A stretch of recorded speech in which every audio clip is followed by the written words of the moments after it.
Cube Radio. Salut, c'est Charles Dran avec l'équipe dans 5 minutes. On s'intéresse aux sciences, à l'histoire et à l'actualité. Aujourd'hui, on parle de trains à hydrogène. On apprenait en avril que 12 trains à hydrogène vont circuler en France à partir de 2023, des trains fabriqués par la compagnie Alstom. Il y en a déjà une cinquantaine en circulation en Europe depuis 2-3 ans, depuis 2018. L'intérêt de cette technologie, il est évidemment écologique. L'hydrogène, c'est le principal élément de l'eau. On en trouve partout. C'est propre et ces trains à hydrogène n'émettent donc aucun gaz à effet de serre en circulant puisqu'ils ne rejettent que de la vapeur d'eau ou de l'eau condensée. Alors, comment ça marche, ces trains à hydrogène? Est-ce que c'est une solution vraiment intéressante sur le plan écologique? Et est-ce que ça nous serait utile ici au Québec, où on dispose déjà d'une belle énergie en abondance, l'hydroélectricité? Voici Baptiste Zapirin. Les premiers trains à hydrogène sont en réalité souvent des véhicules hybrides, capables de fonctionner à l'hydrogène ou à l'électricité. Ce sont en fait des variantes du train 100% hydrogène conçu par Alstom, dont le principe est de convertir l'hydrogène en électricité pour alimenter le train en énergie. Alors ce train, il dispose sur son toit de plusieurs réservoirs de 100 kg d'hydrogène stockés sous forme gazeuse. Cet hydrogène est envoyé dans une pile à combustible où l'hydrogène se mélange à l'oxygène ambiant. Et dans cette pile, on a un catalyseur qui sépare les atomes d'hydrogène. D'un côté, des ions de charge positive et de l'autre, des électrons de charge négative. Les électrons créent le courant électrique et les ions positifs d'hydrogène se combinent avec l'oxygène pour former l'eau, qui devient le seul déchet produit. Et en plus, un train comme ça, c'est 60% plus silencieux qu'un train traditionnel. C'est donc écologique, oui. On est loin des premières locomotives à charbon d'il y a 2 siècles. C'est écologique, mais à condition que l'hydrogène en lui-même soit produit de manière écologique. Tout comme un train électrique est propre à condition que l'électricité qu'il utilise n'est pas fabriquée à partir d'usines de charbon ou d'autres énergies polluantes.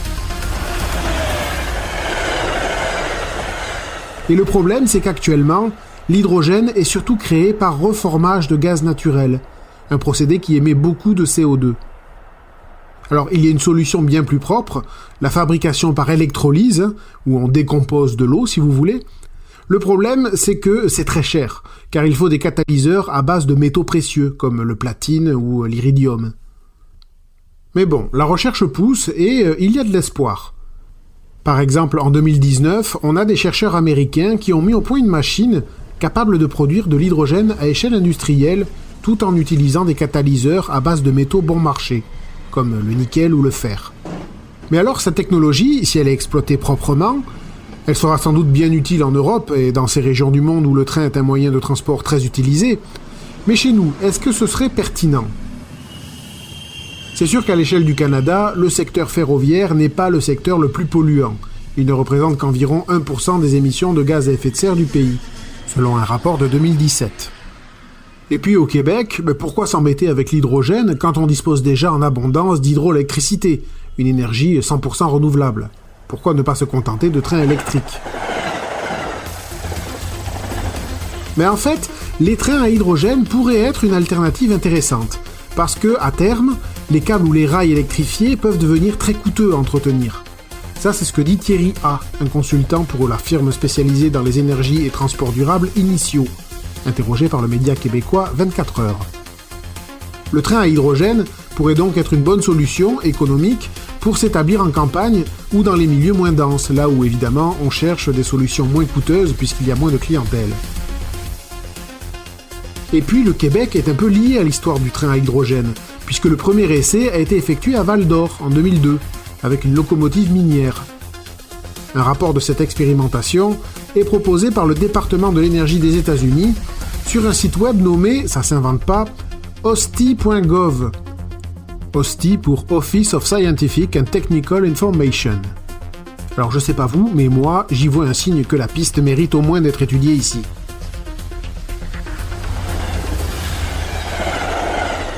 OSTI.gov, quel joli nom. Bon, au-delà de l'anecdote, c'est vrai que le secteur ferroviaire est pas très développé au Québec, même au Canada. On a en gros une voie ferrée qui traverse le pays d'est en ouest. Ici, on le sait, on est plus dans une société de l'automobile, du camionnage. Mais justement, on sait qu'il faut repenser les transports. Alors pourquoi ne pas s'intéresser à cette perspective? Et puis la question environnementale, c'est une question mondiale. Le train reste le moyen de déplacement le plus populaire en Europe. Il l'est également en Asie, particulièrement en Chine, où il représente plus de la moitié du marché du transport. Donc oui, le train à hydrogène, on risque d'en entendre parler beaucoup plus. Merci Baptiste Zapirin, c'était en 5 minutes.